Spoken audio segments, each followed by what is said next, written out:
Well, welcome in to My Dogs Are Barking on MPW Digital, presented by Heath Riles Barbecue, and welcome to the Thursday edition. It is the first fall practice for Mississippi State, and they have allowed media to hang out for the first five sessions of practice today. So got to kind of go around and kind of see in different stations, different players, the quarterbacks and running backs, offensive line, defensive line, special teams kind of got their work in. And so we got the chance to kind of do that. And I got to say, publicly, after seeing Mississippi State do those drills, I got to tell you, Mississippi State's going to the playoff.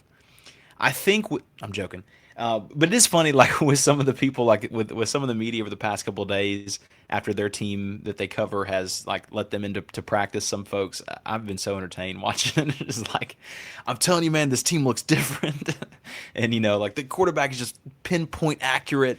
This guy looks so much. I mean, everybody's so much bigger and than last year, and this team's gonna.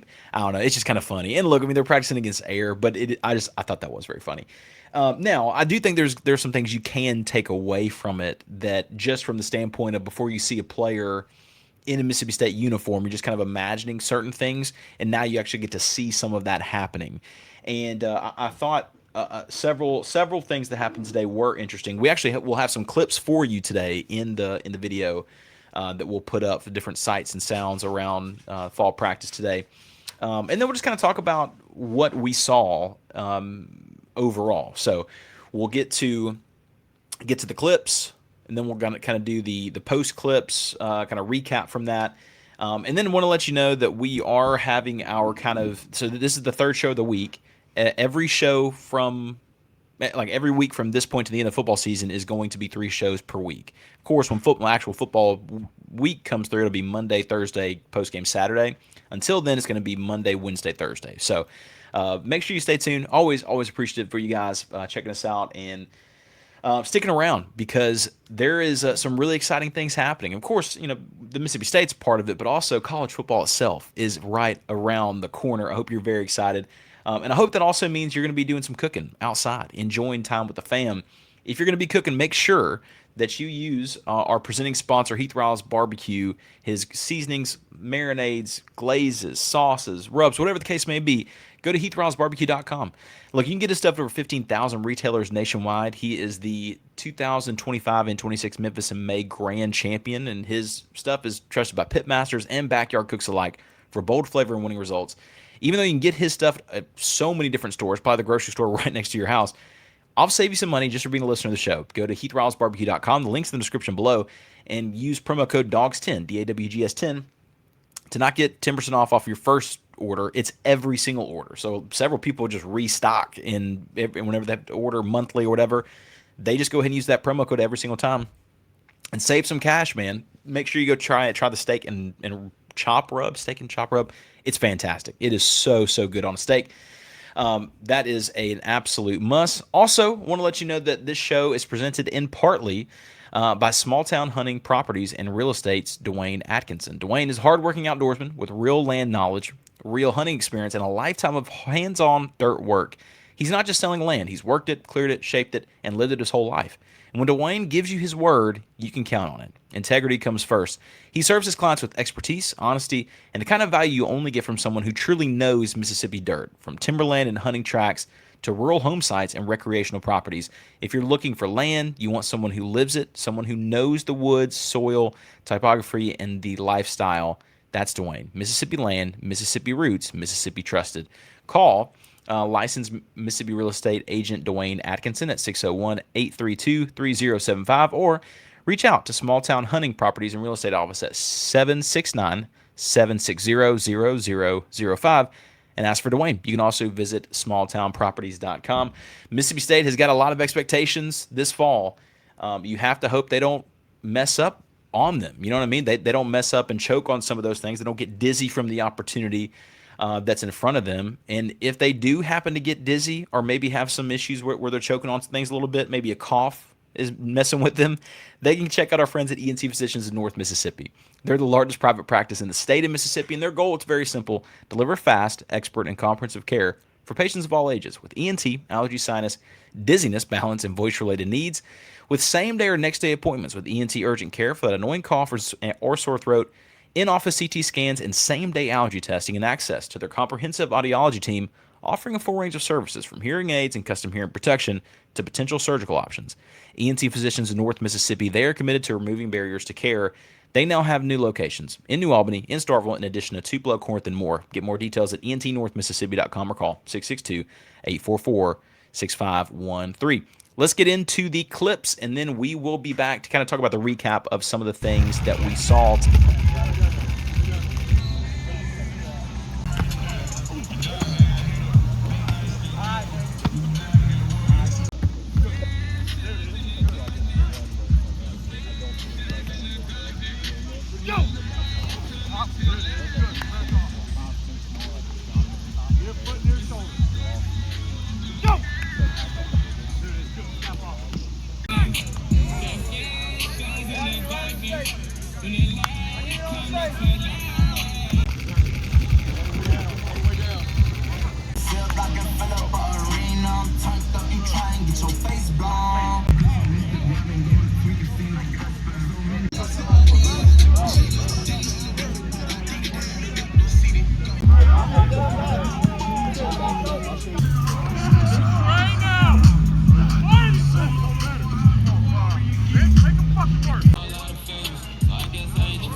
Barbecue. A couple of the things I think we saw in several of the clips, but even some of the things I did not record, is Fluff Bothwell got a lot of work catching the ball. There's a section where on the right side of the field, left side of the field, both kind of on the kind of out of bounds line, they had Fluff catching from all five quarterbacks, and I thought that was kind of an interesting kind of fit, because at least as long as we were out there for the 25-30 minutes, he was the only one that did that. And then of course he rotated back in with the rest of the running backs. But I thought that was important, because if you guys remember, that was not really Fluff's strong suit last season. There was even a couple of interceptions, at least two that's coming off the top of my head, that were tipped by Fluff. He didn't catch. They were intercepted, and of course kind of that turnover leads to points. So I thought that was interesting that all the quarterbacks got work with him on the sidelines catching the ball consistently. And look, what can you really pull out of these things? Like, I went over to the offensive line and saw Phil Loadholt. The only real thing that I took from that, again, they're doing drills, doing their thing. Now, Coach Loadholt, to his credit, was coaching very hard. There's one player that's a transfer that honestly, I think, I mean, of course, still could be that way, but I think a lot of people thought of him as a starter for Mississippi State that transferred in. And Phil was all over him for not having the effort that was required. There was no soft coaching whatsoever. And if you guys know, Phil Loadholt's a giant man. That was terrifying. And then after that, like, what are you really going to pull out? Coach Levy mentioned that Jaheim Shumpert is a guy that he really likes on the offensive line. Cannon Boone, we already talked about, is kind of the solid. He's a Remington Award watch list guy at the center position for Mississippi State. But there's not much you can really tell. One thing I did like from the tight end positions is Zayon Cotton looks the part. A lot of muscle, very quick. And if you remember Sado Traore, I mean, Sado Traore took a lot of snaps in Mississippi State, but he played at other colleges beforehand. This guy has the type of, you can just see him being a player similar to Sado, but possibly, now it remains to be seen, will he have the hands of Sado Traore? Because Sado did not drop a lot of passes at all. But in terms of the agility and kind of the run after catch possibilities, I think that's going to be really important to see who ends up being the guy. Saw Riley Williams out there, Sam West catching some passes, but in terms of the tight end room, the guy that at least jumped out in the several sections of while we were out there was Zayon Cotton. I thought I thought he looked really impressive, but we'll see how it goes. Another guy in terms of looks, kind of how it looks, what the physicality part of it is, because that's really all we have to go off of in these kind of shortened viewing periods, is Colin Wilson. Colin Wilson looks like an NFL, pardon me, looks like a college running back this season. Seems to really have put on muscle, as all these guys really have. I jokingly said, well, pardon me, I said it, and I think some people took it as a joke, but I'm being completely sincere. Jamarcus Diesel Moy, big number 99, looks noticeably leaner, which is something that Jeff Lebby brought up, or pardon me, that Ty Warren brought up. And he's exactly right. I'm pretty excited about that. And Jeff Lebby was going out there, and as he's kind of hyping guys up for practice, Jamarcus Moy was one of the first guys he ran over to get kind of fired up as he was going into the giant crew of people. Got to see first look at Gus Cordova. Will Whitson looked like he was fine. Jere Bledsoe, I thought he looked really athletic as well. Coming off of like the things that we saw, is just kind of limited. Now, I did like the fact you did get some help from different wide receivers going one-on-one with very tight coverage, press coverage on cornerbacks, to kind of see if they could kind of run vertical past them. And so the cornerbacks are very physical, and then all of a sudden see if the wide receivers could get some separation. Zion Reagans was a guy that looked very fast. I mean, he's small, but like that's what we've already expected. And with that type of speed, you can still do some special things even if you're a smaller player. Oklahoma has done it several times, and he's a guy that actually came from Oklahoma, and an offense that Jeff Lebby has run. And then you look at the quarterbacks. You got Kamario Taylor, and you got A.J. Swan and Jalen Rashada, and then you have Parker Puckett and Brody McCorder as the two young guys. Rashada and A.J. Swan, I'm going to be honest with you, I'm really interested to see where that goes in terms of QB2. But I'll say this. I haven't felt as good about a backup situation at quarterback in a minute. I mean, obviously I got last year with Kamario, and you go, oh, okay. But he was still young, right? But like in terms of, okay, you have two guys that are behind him, it just has to give you a good feeling. So I think that's going to be a positive for Mississippi State, that there's two guys that, should anything happen, you have two guys that you trust with that. I really, really like that. Of course, Xavier Gayton looked good. The two running backs, J.J. Hill and Cooper Crosby, looked nice as well. But Colin Wilson really stuck out to me. I'm going to be honest, based upon what Anthony Tucker said to us on Monday, and just from what Levy talked about with Colin Wilson this offseason, I wouldn't be shocked if Colin Wilson gets a lot more touches than what we're thinking. Like, I know we're kind of thinking Fluff is kind of the bell cow, he's doing his thing, but I don't know, man. I like Colin Wilson looks to be very impressive, and the fact that Anthony Tucker's first thing out of his mouth whenever he was asked a question about kind of the running back 2 competition was, well, Fluff still has to compete too. So it wasn't like this far gone conclusion. Which I thought was just a solid coaching move anyway. But I liked what I saw from that. Now, here's the thing. As I mentioned, 25, 30 minutes is what we saw. Guys, we cannot come out.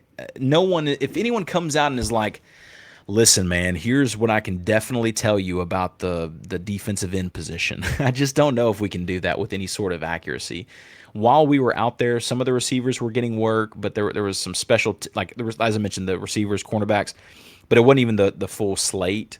You had several guys who were working with special teams and fielding punts and that kind of thing. So you didn't even get to kind of see the full scope from that standpoint. But it's just the first practice, and Levy went back to that as well. As if whenever people were asking about, okay, do you think this guy can play here? He just kept going back to, yeah, he's done well, but this is the first practice. So it was interesting, though, and it's good to be able to finally see football back again. Kamario kind of looked like Kamario, and he was accurate in those short passes. That I think a lot of fans go, okay, well, if there's one thing about Kamario's game, what's something he can improve on? That's probably it. I think a lot of people would agree with that. But at least for today, for the short glimpses we saw, I think he looked pretty good. So We will be back on Monday, and here's our lineup for next week. If you tuned in this long, again, thanks so much for watching and listening. We really do appreciate you for allowing us to be a part of your day. Make sure you follow us on all the socials. But if you have done your homework for next week, actually, before we get into next week, because next week's kind of an exciting week when it comes to predictions. And I'm going to be sharing. I had a great response from you guys the last time we asked a Twitter question. I'll try to ask a day beforehand because we got a ton of responses, but I just got them too late before I started recording. So I will have an official record prediction. If you've made it this far listening, I'll let you get the first kind of dibs before I even put it out on Twitter. Take your shot. This is it. Hold you to it. Barring injury, what is Mississippi State's football schedule next week? If you hear this right now, tweet at me and let me know, and I will share your response on our Monday episode. Otherwise, I will send that exact same question out on Saturday, and I'll put it out for everybody, and the best responses will be put in our Monday episode. So, kind of what's Mississippi State record? What is the record going to be, and why? So I'll get into that more in just a second. First, I want to let you know that our final few partners are in part Melreg, which is what I'm wearing right now. I got a Melreg hoodie on, performance hoodie, and I'm inside clearly because I ain't wearing this hoodie outside. It's hot as mess out. Cannot beat it. Go to melreg.com and use promo code DAWGS15, DAWGS15. You get 15% off every single time, every single order with Melreg. Also, go find your new favorite hat. I'm wearing a Hovey hat right now. Coach Lebby, by the way, was wearing a Hovey hat. Just throwing that out there. Today, if you're looking for your new favorite Mississippi State hat, look no further. Hovey hats are high-quality headwear that will have your friends asking about them. You can take a look at their full collection of Mississippi State hats and other SEC and non-SEC hats at hoveydrygoods.com, H-O-V-I, drygoods.com. Hovey offers limited edition hats in small batches, bringing a fresh look to some of your favorite teams. So go check out your new favorite hat. Okay, so next week, we are making our official prediction show. And we're going to try to have a couple of guests on next week that I think will get you pretty excited. Honestly, over the next 2 weeks, we will have some guests I think will get you excited. So looking forward to that, and looking forward to be able to kind of say, hey, here's what I think the prediction is going to be. And last season, you'll hear me say this, but I said 5-7 in the regular season is Mississippi State's best case scenario with everything we knew going into the season. And I'm just saying, I'm wrong on a lot of stuff. You can ask my wonderful wife, but I did get that right in the regular season. Of course, they'll lose a bowl game and go 5-8. But this particular prediction, I gotta say, man, I have felt more and more confident in as time has gone on. So, but hope you guys have a good day. Thank you so much for listening to us.